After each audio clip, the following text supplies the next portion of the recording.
right, folks, we're going to go ahead and get started because I want to make sure that we have plenty of time for the conversation today. So first off, for those that don't know me, I'm Melissa England. I'm honored to be a board member for PRSA-LA and the committee lead behind our PRSA annual awards programs, the PRisms. So I wanted to welcome you today for our first installment of our Road to PRism series, where we're highlighting some of our past award winners and hopefully give you an opportunity to get some tips and tricks and kind of see some of their success and learn from that as you start to ideate on what awards that you would want to submit for this year's PRism Awards, which will be taking place in October. We haven't officially opened entries yet. We are in the process of getting all of that set up, so stay tuned for the official announcement, but that will be coming up over the summer.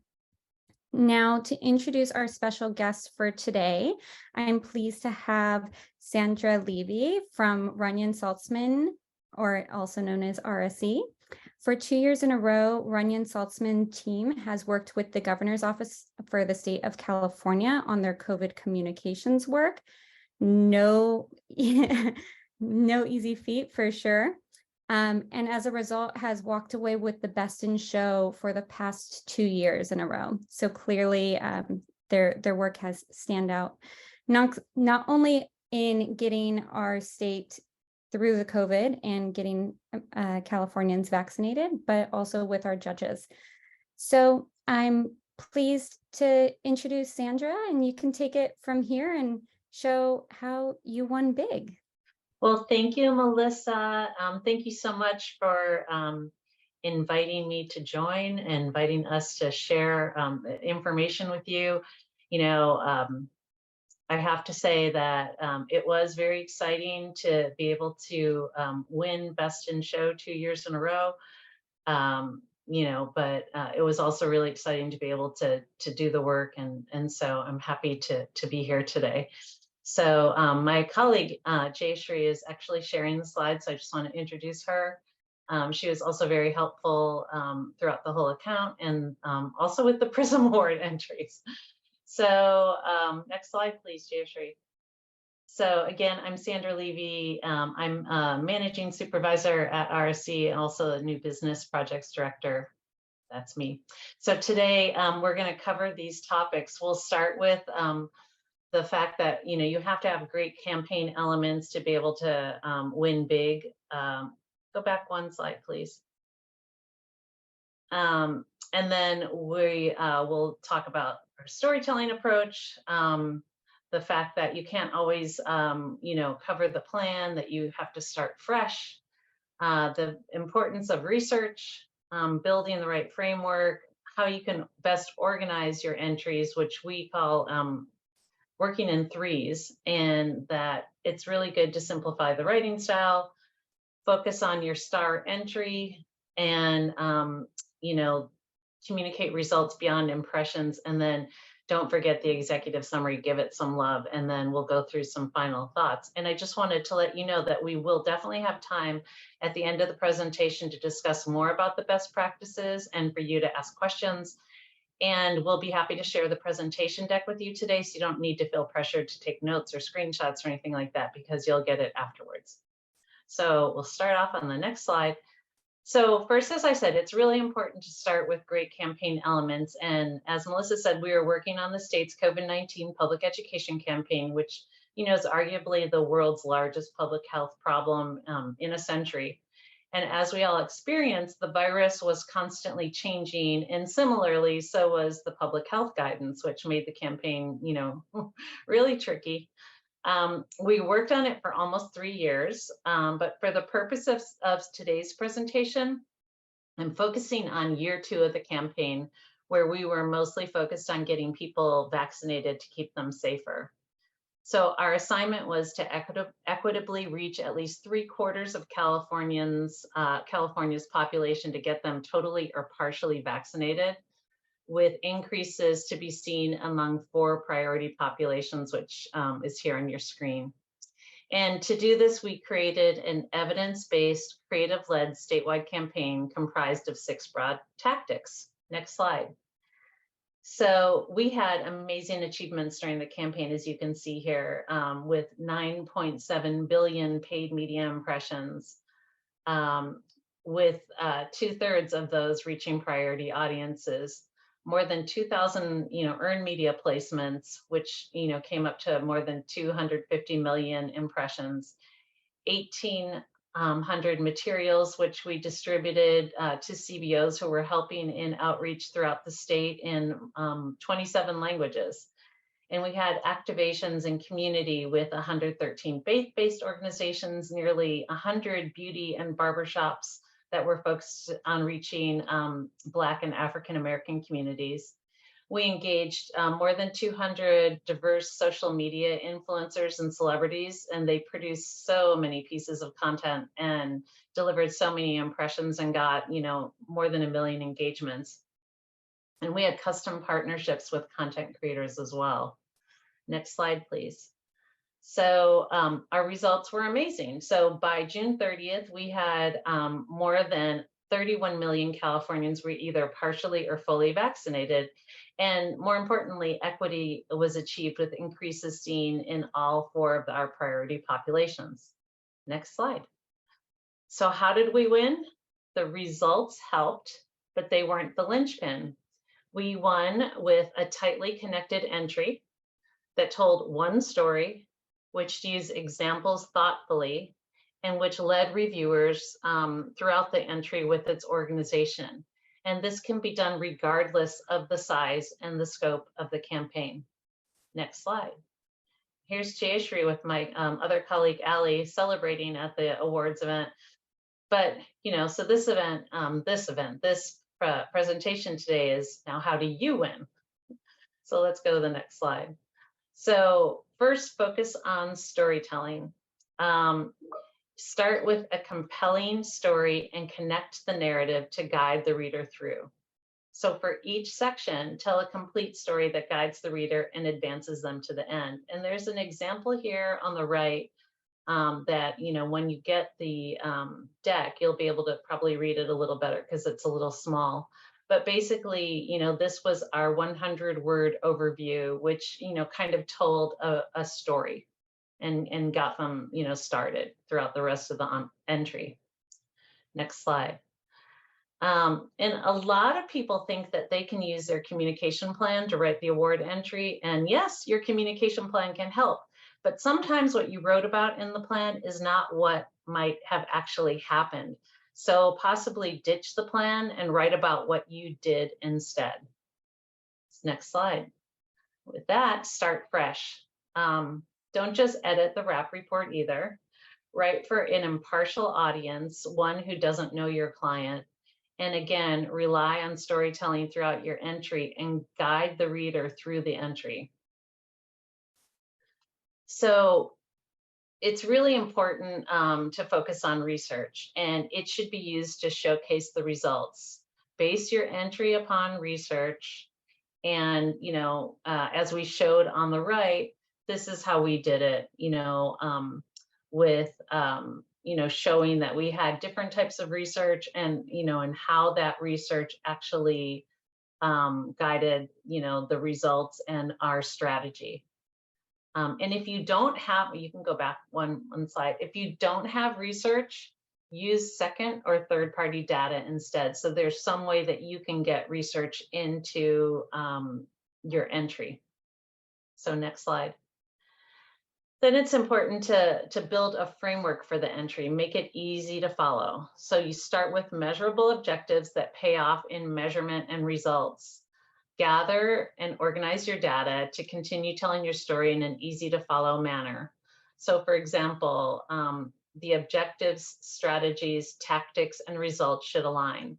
So for our campaign, our tactics were tied to and organized by specific strategies, and the results were organized by each of the objectives. So you can see here, we showed one of the strategies, and then how paid media and earned media, fell underneath those. Next slide. And like I said earlier, sometimes you can feel like you have so much to write about your program, but we find it best to not to overwhelm the reviewers. So we like to work in threes, as we call it, no more than threes. We limit ourselves to no more than 3 objectives and strategies. And again, the reason for these limits is because they help to guide the reviewer with easy to follow organization. So for example, we had a communications objective, which was our impressions, a public health or operational objective, which was the vaccine rates, and then 3 strategies that supported both objectives. And then another thing that helps to guide the reviewer is to simplify the writing style. So for example, we wrote our strategies as broad headlines, and you'll see on the right, strategy 1, create a comprehensive 360-degree media program. And then under that, we list our paid and earned media programs. Strategy 2, galvanize trusted messengers. Under that, we put together, we listed our programs reaching community-based organizations, our faith-based organizational outreach, and beauty and barbershop outreach. And we're calling this Focus on the Star because we were pretty easily able to enter several categories without a lot of extra effort because we focused on the star, which means we wrote one main entry, which we're calling here a parent entry, and we used the meat of that with adaptations for different entries. So our parent entry was our integrated campaign our entry, integrated campaign entry, and we adapted that just a little bit, you know, with different strengths and things that we did to enter also diversity communications, public service, branded content, and press conferences. And you'll see when you're reading the award entries, a lot of them, you know, will just tell you what they'd like to see emphasized. And so if your campaign is multifaceted like ours was, you know, it sometimes is pretty easy to enter more than one with just, you know, focusing, using that main entry that you started and perfected, and use a lot of those same elements in the other entries, but just, you know, emphasize those other areas that are asked for, and for example, like the press conference entry. Next slide. So we crafted results that went beyond impressions. So yes, we did list the impressions, but we also found the operational results. So in this case, it was the uptick of vaccines among our priority audiences. So as part of the storytelling approach we followed, we listed our communications result under measurement and evaluation, our operational results under the results category, and then we compared the results to the objectives. So you can kind of see that here on the right. You know, we were lucky in the case that we had the state site that was tracking vaccines that were able to report that metric to show that the state was seeing a better vaccine uptake equity rate. You know, they tracked it by different priority populations. So we were able to use that. That was our operational result. I'm sure that in a lot of other campaigns, it's easy, you know, to find that, maybe not quite as easily as, you know, clicking on a website that's updated regularly, but those are, you know, it's a nice touch to be able to show beyond the communications what actually happened, what the impact of your campaign was. Next slide. And like I talked about earlier, you know, we need to give the executive summary a lot of love. So the executive summary should show the context and the urgency around the assignment. It should list why the campaign was successful, not just the impressions. And you should write the executive summary as if the judges will only read that. And even though it comes first, we suggest writing it last after you've gotten the storytelling aspects of your entire entry completed. So for example, you know, you're putting together all the rest of your entry and you've now kind of woven the story through, taken the reader through. You know, from the research to the strategies and objectives, and, you know, the tactical things that you've done and the results. And now you have it all kind of done as a storytelling approach, and you go back and loop up to the top and put that all into, like, you know, in a way it's your conclusion, but it's written in a way that's your introduction. So your executive summary. And some final thoughts here. You know, some things that I think are really important is to, you know, just check the eligibility date range, and, you know, your campaign should more or less align. So for example, we did enter 2 years in a row. Our second year wasn't just a repeat of our first year. We took out things that weren't still active. We emphasized things that had changed. Like, for example, the landscape and the climate had changed, and we focused on that change. So the second year was the Delta variant and COVID fatigue and different things that, you know, the campaign was dealing with, more so about getting people vaccinated, because in the first year it was a combination of, yes, getting people vaccinated, but it was more about keeping people safe and, you know, telling them about the harm reduction strategies that they could take. So you know, even though our second year didn't really align exactly, like, I can't remember the date range, if it was like a mid-year to mid-year, maybe it was like a June to June date range, but, you know, we were able to figure out, you know, what elements of our campaign would work within that date range. And so it wasn't exactly like, oh, in 2022 we did that, in 2021 we did that. It was just more or less aligning. And then, since the word count is so limited, you need to be really choosy about what you include. So don't write about campaign management because it's assumed. You know, we all get so caught up in the fact that, you know, we're managing this campaign, we're doing this, we're, you know, we're really good project managers, we're making sure everything gets done. But you know what? That's kind of an assumption. And it's more about the impact your campaign had. So since word count is so limited, don't write about campaign management. That was a suggestion that we have. And along those lines, you really need to edit yourself. Don't get stuck on conveying every single detail. Being concise is key. So, you know, like I said, we had kind of an umbrella narrative. So year one, it was the global pandemic. Year two, it was the Delta variant, you know, and we doubled down on getting people vaccinated. So we picked a few good examples. Not every tactic was put into this entry, our parent entry, but, you know, we did get more detailed in our offshoot entries. So for example, in the press conference entry, we could add a lot more about our earned media effort because, you know, it was about press conferences, you know, and in our diversity communications entry, we could get, you know, more detailed about, you know, how we focused on diversity, you know, so you have to be really concise, and the word count really does make you do that. And then look at your program holistically. So if you're not the person who worked on a certain aspect of the campaign, interview that person who did the work, get their take on what worked well and what they did. And, you know, just really, you know, use that into that storytelling, you know, approach that I've been talking about. And then lastly, show samples, lots and lots of samples. The reviewers like to see things that illustrate the story you're telling, and it makes it much more interesting for them to review.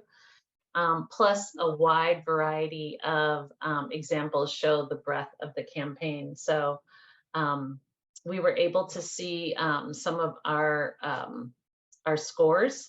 Prior to doing this presentation, I asked to see the scores just to see what they said.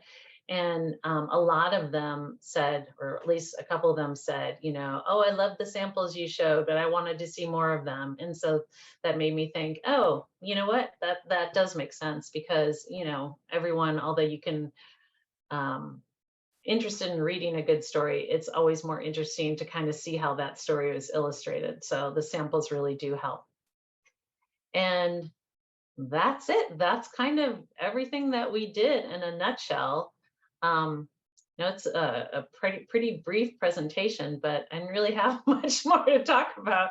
And I thought that, you know, we'd leave a lot of time for questions for you. So if anyone has questions or would like to discuss any of these points more, I'm more than happy to take them from you at this point.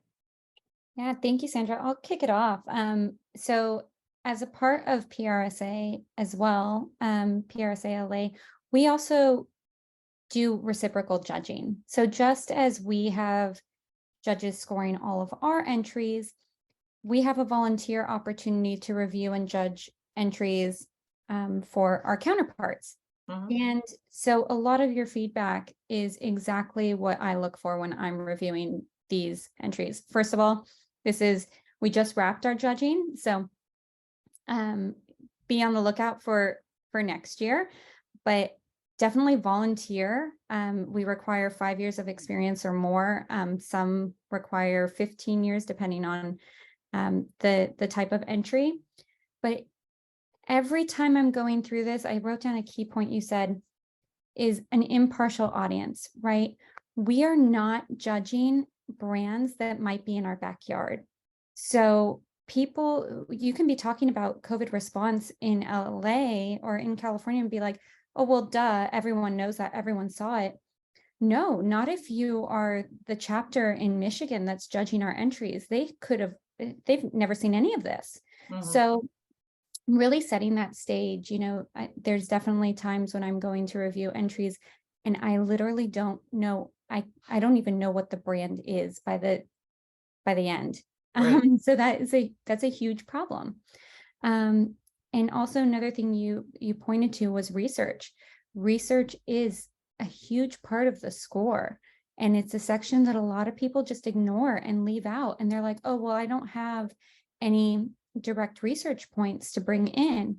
And research can go beyond just the brand. It could be about the tactics and say, we did a social media program because we know that 35% of people purchase on Instagram now.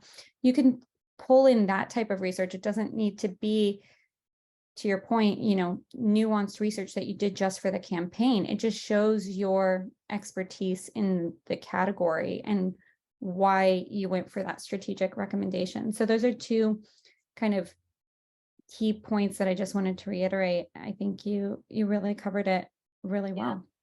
Yeah, I agree about the research. And, I was, as I was writing that, I was thinking that, yeah, not every campaign has the luxury of being able to hire someone to do research. But there is research out there that you can use that obviously it affected your approach somehow, right? Because we didn't all just choose to do something based on, oh, that's pretty, we like it. We chose it because we think it's going to have an impact.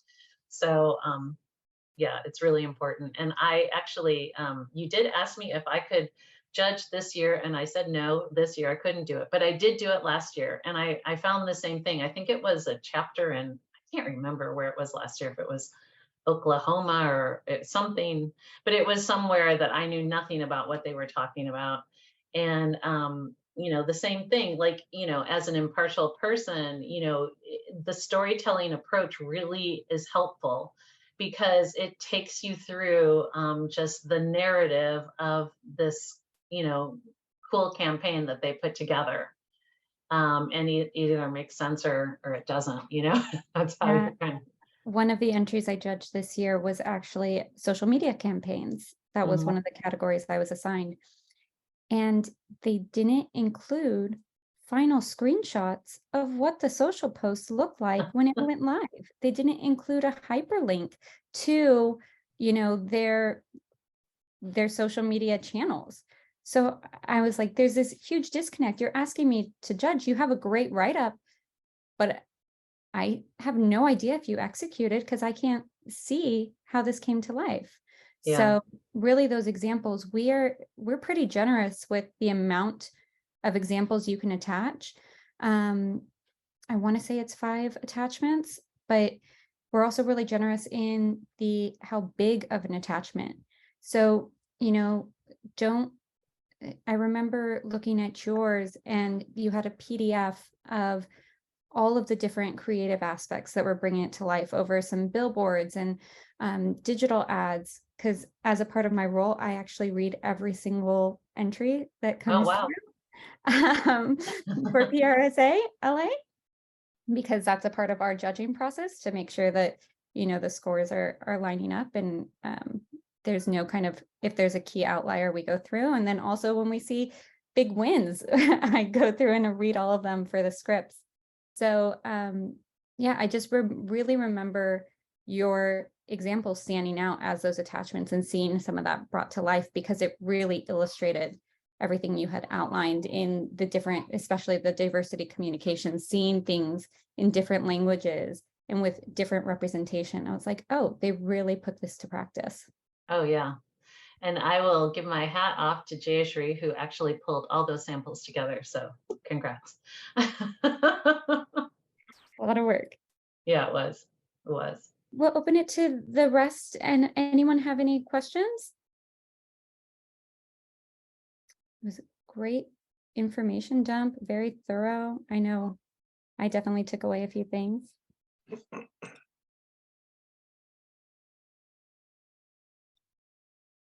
Well, like I said, if you don't have questions, I should have put, I'll actually add my email address in the deck in case anyone does have questions for us, afterwards. And we are going to be sending that out to everyone. So you'll have that. You can refer back to it.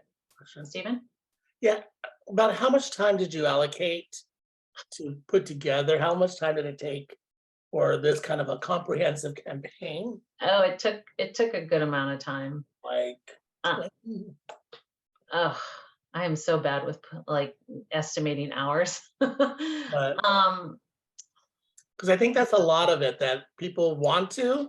Yeah. Busy with your day-to-day work, and it's something after hours that you got to assemble a team for, and gather, collect all the information, and then inevitably client issue comes up and you're thrown off of it. Yeah, no, absolutely, you're right. And honestly, I will tell you that we were really lucky in this campaign because it was such a huge campaign, and it was really well funded, that we did have the luxury of having many people to work on it. So that helped, when it came down to the fact that people had hours and they could devote some, extra time. We weren't billing that time to the client, so I don't want you to think that.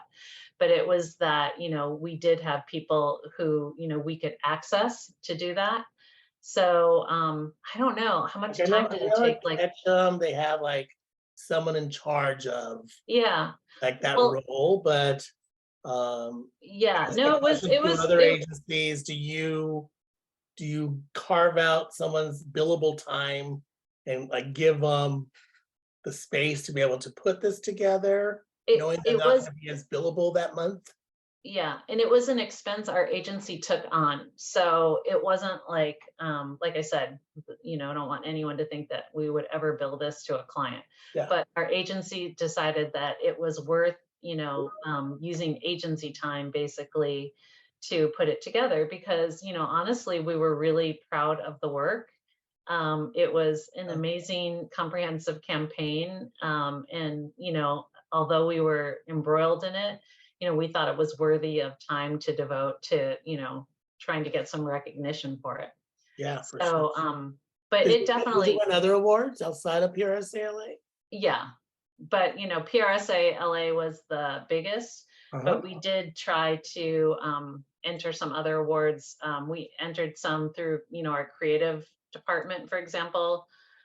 Our agency has locations in both LA, but Sacramento. We're based in Sacramento, so there are a lot of Sacramento based awards as well. Oh. There was one national award. So, but again, we had this kind of like what I call the parent entry. We already had something kind of crafted that we could use as a base to then expand upon, or change to be more specific to the other award entries. So I really suggest that for anyone, if you take the time to do like a good again, parent award or parent entry, that's something that you can use to adapt in many different ways. We've also used that to adapt for case histories and things like that. So it's not like you're only writing it for the award entry. You can write it to be used, by the agency or by your organization in many different ways. You could use it for the basis of a newsletter article, or, just different different things that you need that talks about the campaign holistically. And also to jump in, I think we also did a really good job with keeping track of everything while the campaign was going on. So we had access to all of our analytics and we had access to our strategy in a format that was really easy to digest. And also we did work on the campaign very intimately. So when we were reading through the entry, it was pretty straightforward to us as to how we'd present things. I don't know if everyone has the ability to have the people who work on the campaign write the entries, but that also helps in terms of time. And also something that people might not know is we actually format our PRSA-LA entry submission to mirror that of the silver anvils. So we definitely see this as a jumping off point where you get kind of do a test run for our awards, and then you have something, you can get your feedback and know how to improve it, adjust it, and then submit it for some of these other national awards. And that's also plays off of the timing of what we do also, where we have our awards in October, and then a lot of the other awards, I think the entries are right after. So definitely something to keep in mind. It doesn't stop with the PRism Awards. It should only continue that trajectory. Also, Sandra, one of the things I remember is, someone said in the chat, Beth said how stressful of a time it was while you were doing all of this. I remember your award 2 years ago and coming to PRism's in, I guess it was 2020, October, when we were like, are we going to do it? Are we not going to do it? Are we going to be able to have this event? We scaled it down, had to have, vaccine requirements, and the amount of people that came together from, we called it Team RSE because you worked with many different partners. I think I remember over 40 different agency and partners that you worked with. And so there was a lot of great representation on site for you guys. And just to see you all celebrate in that moment was amazing from an outsider. And you could tell just all the hard work and passion that went into it. So to see you guys back a second year afterwards was great as well. Well, do you know what? Both years, I was never able to make it to the PRism Award. I was so upset. I had other things planned that I couldn't get out of. But the first year especially, it was really an amazing experience because, like you said, it was a really, really stressful time. Our whole team, and we had a team of, I think it was 14 different agencies and about 140 different people throughout the state, working on the program. We were all virtual, as everyone was. A lot of us had never met in person, but we were together all the time on Zoom calls and Teams calls and things like that. And so for this, to be able to have an opportunity to celebrate everyone's hard work and come together was really amazing. And I think, a lot of us felt that way at that time, right? Because we were, stuck inside all the time. And then we were finally able to get out and get together. But I just remember being so proud and so happy, for everyone to be there. And Jayshree, you were actually able to attend. So you can speak from a firsthand perspective. Yeah, I was going to say thanks to you for not being able to make it, because I got to attend in your stead both years. And it was, like Sandra said, it was just really incredible. I think especially 2020, early 2021, it was very stressful, and there were a lot of hours put into, working on this campaign on weekends and nights, and with partners that we had not met in person, and a lot of our partners were LA based. And so it was really nice to be able to really kind of have this big gathering for the first time in a couple of years, and then meet everyone. And we won, I think, 9 awards. I think we won almost every one that we applied for, including Best of Show and Presidents. And so it was really incredible.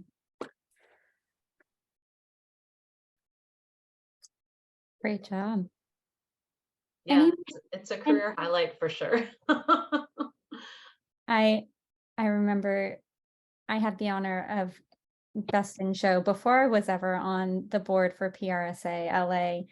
And I remember that high walking out of it with my team and knowing the blood, sweat, and tears that, you put into some of these campaigns, and to be able to have that moment with your team and really celebrate, because let's face it, in PR, it's oftentimes you do the work and you move on and okay, what's next? You know, Yeah. they say, okay, great. Now can you get me on the Today Show? And you're Yeah, like, you exactly. see what I just did?